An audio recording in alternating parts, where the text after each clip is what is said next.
Halo, assalamualaikum teman-teman, para metalurgi viruses.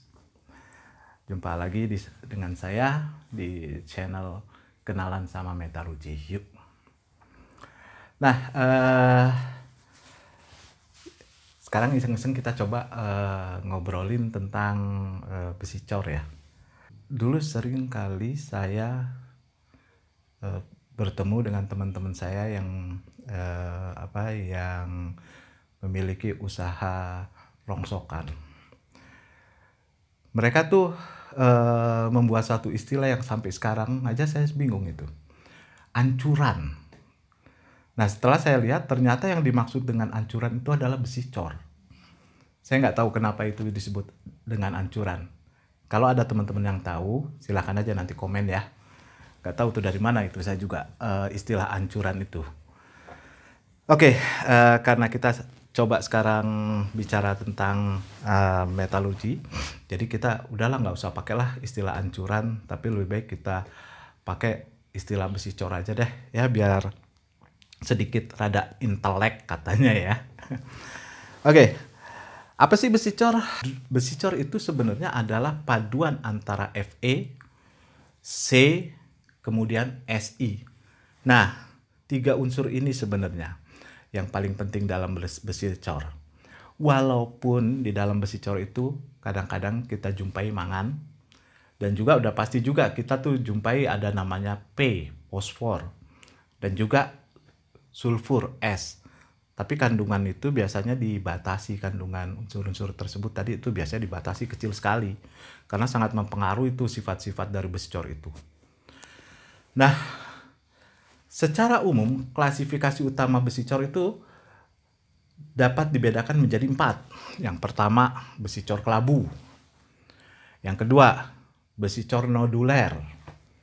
Yang ketiga, besi cor maleabel. Yang keempat, besi cor putih. Ciri-ciri besi cor itu udah pasti punya grafit, kecuali satu. Satu-satunya besi cor yang tidak memiliki grafit itu adalah besi cor putih. Kenapa? Tadi kan kita bilang bahwa besi cor itu adalah paduan antara Fe, besi itu ya, Fe itu unsur Fe dengan C, dan ditambah juga dengan Si. Nah, di dalam besi cor putih ini, C itu tidak bisa bebas, dia terikat dengan Fe membentuk sementit. Nah itu. Makanya besi cor putih itu sifatnya keras banget. Dia nggak memiliki grafit. Tapi yang namanya besi cor kelabu, besi cor noduler, besi cor maleabel, ini tiga-tiganya ini memiliki grafit. Grafitnya pun beda-beda. Nah, morfologi ataupun bentuk grafit tadi itu sangat mempengaruhi sifat dari besi cor itu. Kalau besi cor kelabu itu grafitnya flake atau serpih. Ya mungkin mirip-mirip dengan cacing ya, mirip-mirip dengan cacing kayaknya itu. Sementara yang namanya besi cor maleabel itu grafit itu mengelompok, hampir bulat, tidak bulat tapi hampir bulat dia. Nah, kalau yang besi cor noduler itu grafitnya bulat, tuh. Nah, apa sih grafit itu? Sebenarnya grafit itu bisa kita temui gampang banget. Tuh pensil aja yang kita gunakan itu sebenarnya grafit. Jadi grafit itu adalah kumpulan atom C yang mengelompok, ya, itu kita sebut grafit. Cuman sayangnya kan kita tahu bahwa C itu kalau di dalam ilmu kimia waktu itu C punya 4 kaki ya. Nah, dari keempat kaki pasti ada kaki yang tidak digunakan untuk berikatan dengan C yang lainnya. Kalau dia seluruhnya berikatan, keempat kaki ini berikatan, maka itu biasanya menjadinya intan itu. Jadi itu beda antara grafit dengan intan. Tadi saya bicarakan bahwa morfologi dan bentuk grafit itu dapat mempengaruhi sifat mekanik ya, dari besi cor tersebut. Kalau nggak percaya, kita lihat nih efek dari pembentukan grafit terhadap kekuatan tarik. Ini saya punya 3 buah kertas ya, A tapi dengan lubang seperti ini.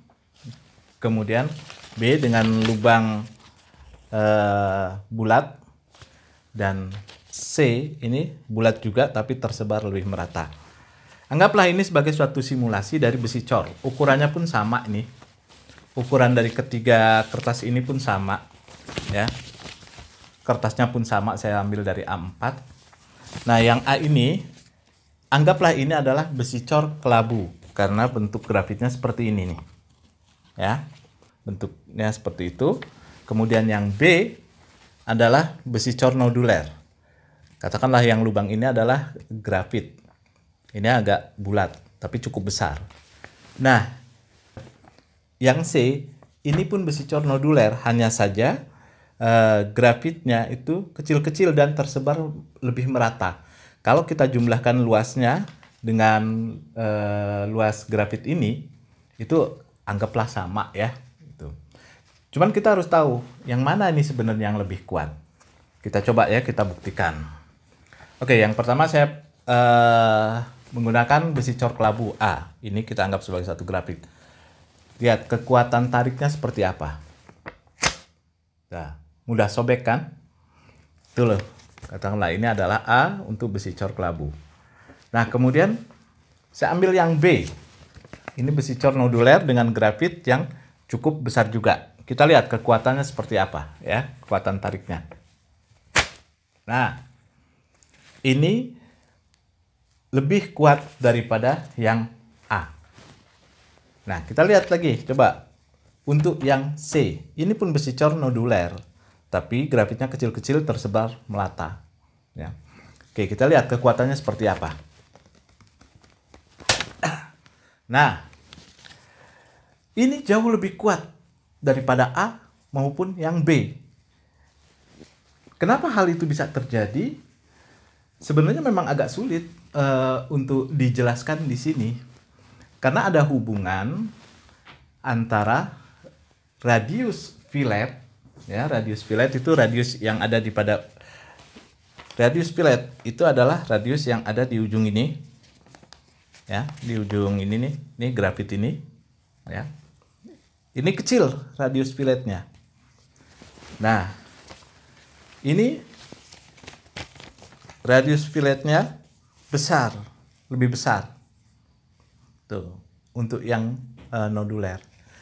Ada hubungan antara radius fillet dengan konsentrasi tegangan KT.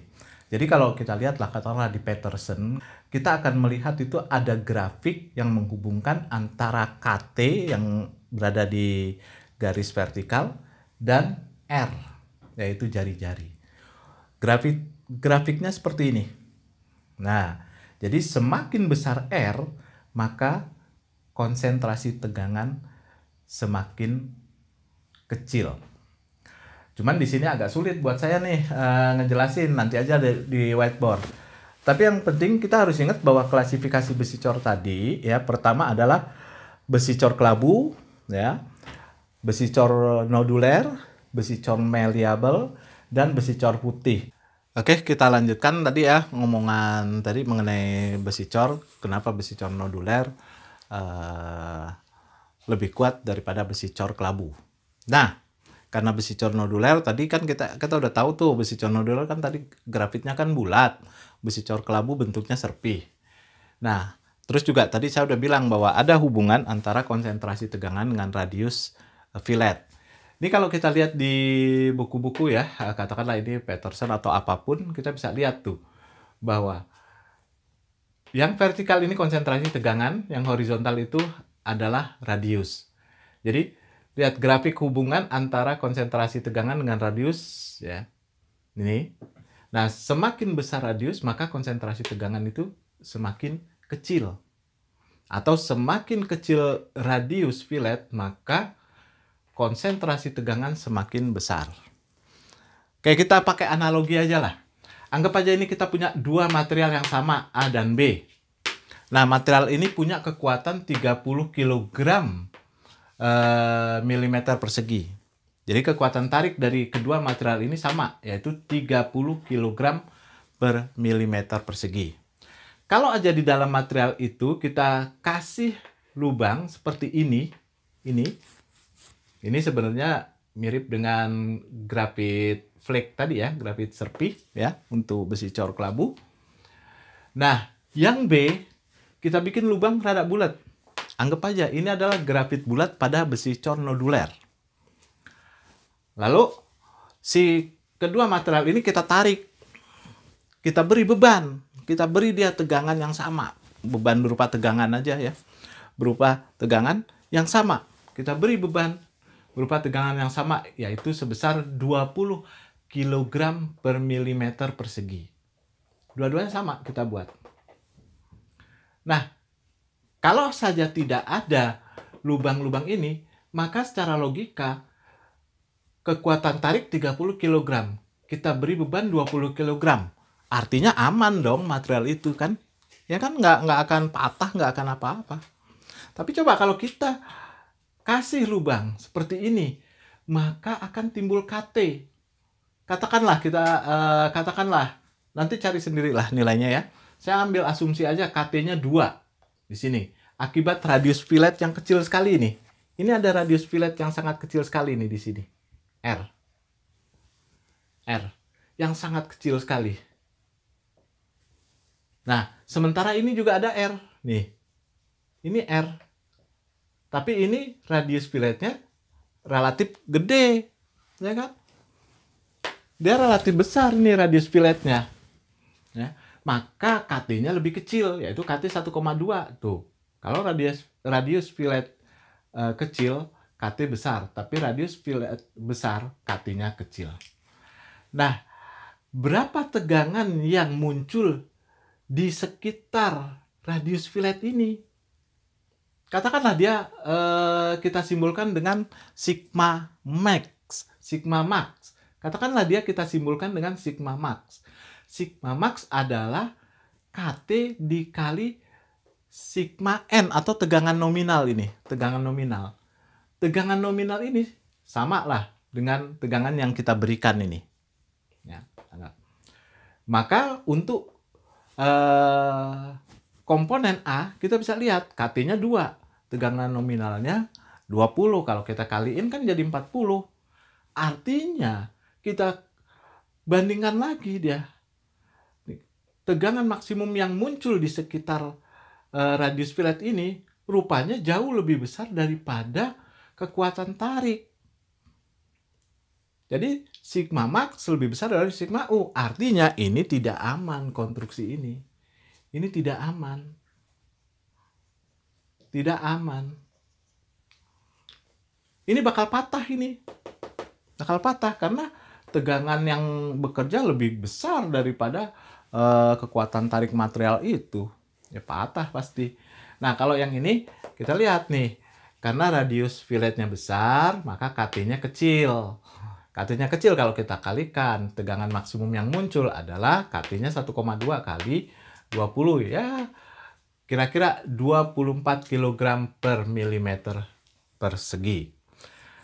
Nah, tegangan maksimum yang muncul itu masih lebih kecil daripada sigma U. Masih lebih kecil daripada kekuatan tariknya. Artinya, ini aman. Ini tidak pecah. Ini aman. Gitu. Makanya untuk mematahkan material seperti ini dengan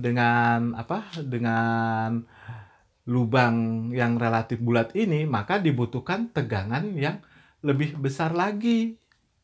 Tegangan yang lebih besar lagi. Artinya apa? Artinya untuk mematahkan material dengan grafit yang relatif bulat, maka dibutuhkan tegangan yang lebih besar dibandingkan dengan material yang memiliki grafit serpih. Dalam hal ini, yang saya maksud adalah material besi cor ya. Makanya kita bilang bahwa besi cor noduler itu kekuatan lebih besar daripada besi cor kelabu. Ya, gitu aja. Cuman ini yang bisa saya sampaikan. Nanti kita bahas deh yang lain lagi ya. Oke, terima kasih. Assalamualaikum warahmatullahi wabarakatuh.